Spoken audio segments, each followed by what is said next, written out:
राजू उंबरकर यांची उमेदवारी वणीवरून जाहीर करण्यात आली। भाऊ, कशी भावना आज तुमची उमेदवारी जाहीर झाली? मी सर्वप्रथम साहेबाचा ऋणी आहे की साहेबांनी पुन्हा एकदा माझ्यावर विश्वास टाकला आणि मी साहेबांनी जे पाहिलेलं स्वप्न आहे ते नक्कीच पूर्ण करीन।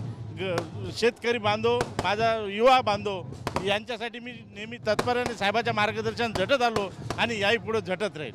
राज ठाकरेंनी इथे छोटीखानी सभा घेतली आणि तुमची उमेदवारी जाहीर केली स्वतः नेत्यानं, कशी भावना आहे? एक तर तुम्ही पाहताय की हा जल्लोषाचं वातावरण आहे आणि मी साहेबांचे तर मनातून आभार मानतो। भाजपचे उमेदवार आहे, इथे आमदार आहे, त्यांच्या विरोधात लढायचं आहे। अहो सगळेच निवडणूक म्हणलं सगळे, पण यावेळेस महाराष्ट्र नवनिर्माण सेना या मतदारसंघात झेंडा फडकवल्याशिवाय राहणार नाही हा विश्वास मी तुम्हाला आज इथं कार्यकर्त्याच्या साक्षीने देतो।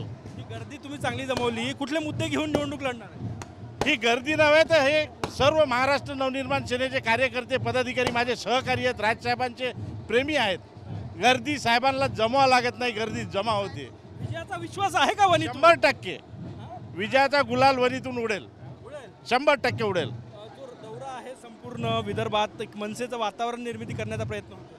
100% मनसेचं वातावरण आहेच आणि साहेब आल्यानंतर ते दुप्पट झालेलं आहे। नक्कीच राजू उंबरकर यांची उमेदवारी जाहीर झालेली आहे। मनसेकडून दुसऱ्यांदा वणी विधानसभेतून तिकीट या ठिकाणी निवडणूक लढणार स्वतः राज ठाकरे यांनी त्यांची उमेदवारी जाहीर केलेली आहे। विदर्भात मनसेचा तिसरा उमेदवार जाहीर झाला आहे। कॅमेरामॅन साईसह गजानन माटे, न्यूज मराठी, नागपूर।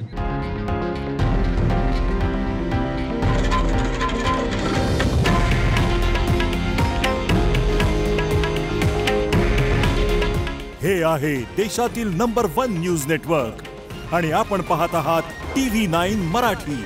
काळजी तुमची, हित महाराष्ट्राचं।